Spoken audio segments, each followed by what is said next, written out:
Hello viewers, welcome to my channel. आज हम chapter third exercise 3.5 का क्वेश्चन 2 का पार्ट 2 सोल्व करेंगे।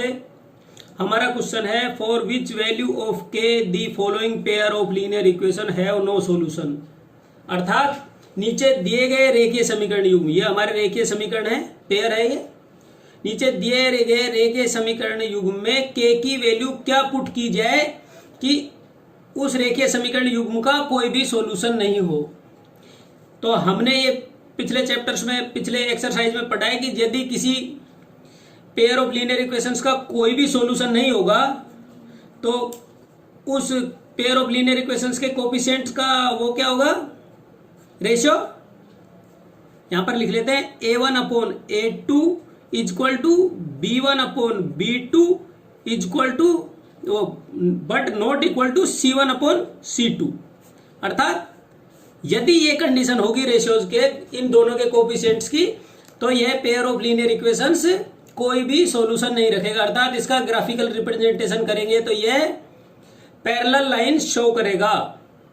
तो चलिए इसे सोल्व करते हैं। सबसे पहले हम क्या करते हैं, इक्वेशनों को लिख लेते हैं बीजगणित रूप में। 3x plus Y equal to 1, ये हमारी इक्वेशन 1 है। दूसरी है 2k minus 1 whole x plus k minus 1 whole y is equal to 2k plus 1, ये हमारी इक्वेशन 2 हो गई। सबसे पहले मैंने आपको बताया था कि इनको रेखीय समीकरण के रूप में लिखना है। तो रेखीय समीकरण हमारा क्या है, ax by plus c is equal to 0। इसको ऐसे भी लिख सकते हैं ax plus by, constant term को राइट साइड ले जाएंगे तो माइनस c। हमारे पास अभी जो इक्वेशंस लिखे इस रूप में लिखी हुई है तो कोई फर्क नहीं पड़ता उससे। अब हम इसके कोफिशिएंट लेते हैं तो यहां लिखेंगे। कोफिशिएंट के लिए क्या करना पड़ेगा, कंपेयर करना पड़ेगा जनरल फॉर्म से, जो रेखीय समीकरण के व्यापक रूप है। लिखिए compare to general forms of pair of linear equation. तो हमारा जनरल फॉर्म क्या है, a1x plus b1y plus c1 is equal to 0, equation 1। इसी प्रकार a2x plus b2y plus c2 is equal to 0, ये हमारी इक्वेशन 2 है। अब कंपेयर करते हैं। a1 हमारे पास क्या आएगा, then a1 is equal to 3, b1 is equal to 1, इसी प्रकार c1 इजक्वल टू माइनस 1। इसमें माइनस का साइन है, देखिए यदि इसको लेफ्ट साइड में ले आए कॉन्स्टेंट टर्म को फिर भी माइनस ही होगा।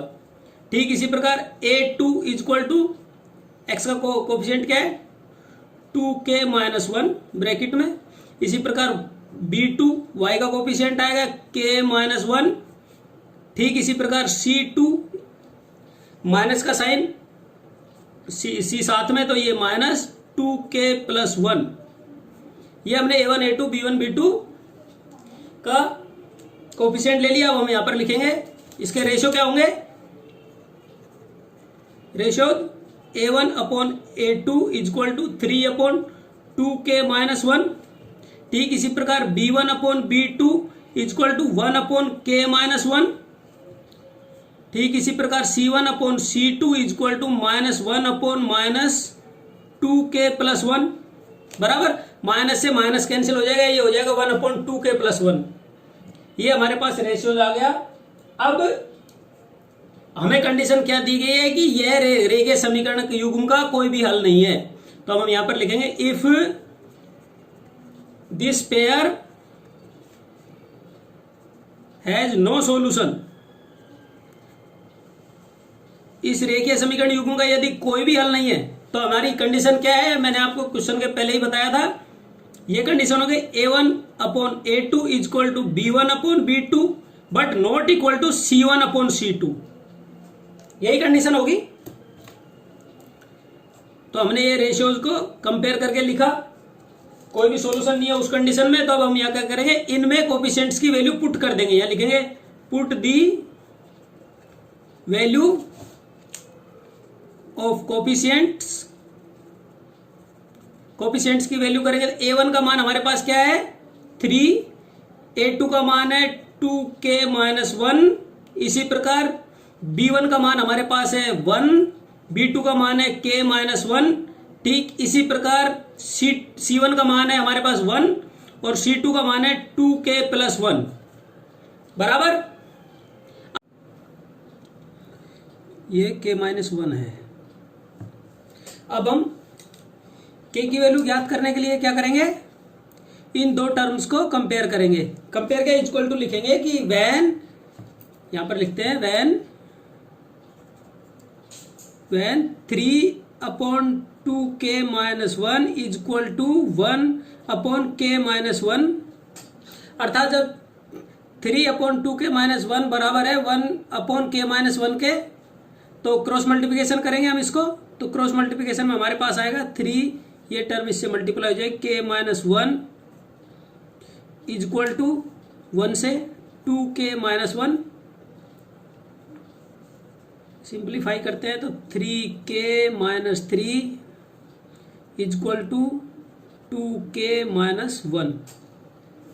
पक्षांतरण करेंगे दोनों को, तो 3k, ये 2k लेफ्ट साइड में आ जाएगा, तो -2k, कांस्टेंट टर्म इधर को ही रहेगी, -1, और इस वाली कांस्टेंट टर्म को इधर को ले जाएंगे तो +3 हो जाएगा।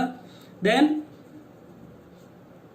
हमारे पास k क्या आ गया, 3k में से 2k गया तो k इज इक्वल टू 3 में से -1 गया तो 2, k is equal to 2। k की वैल्यू हमारे पास आ गई, कितना आ गई k की वैल्यू, 2। तो अब यदि हम k का मान इक्वेशन में 2 रखेंगे तो हमारे पास दिया गया युग में जो कोई भी सॉल्यूशन नहीं रखेगा, अर्थात वह दो पैरेलल लाइन शो करेगा, बराबर। तो इस प्रकार हमारे पास ये आ गई। अब यहां पर हम लिखेंगे इफ, यहां पर लिखेंगे हम answer, hence if we put k is equal to 2 in equation, ये k है, k equation 2, then this pair has no solution. इस प्रकार यदि हम k की वैल्यू 2 पुट करेंगे तो यह रेखीय समीकरण युग्म में कोई भी हल नहीं रखेगा। यही हमारा आंसर चाहिए था हमें। ओके साथियों, आशा करता हूँ आपको बहुत अच्छा लगा होगा। यदि अच्छा लगा तो इसे एक बार लाइक और शेयर जरूर करें। Thank you.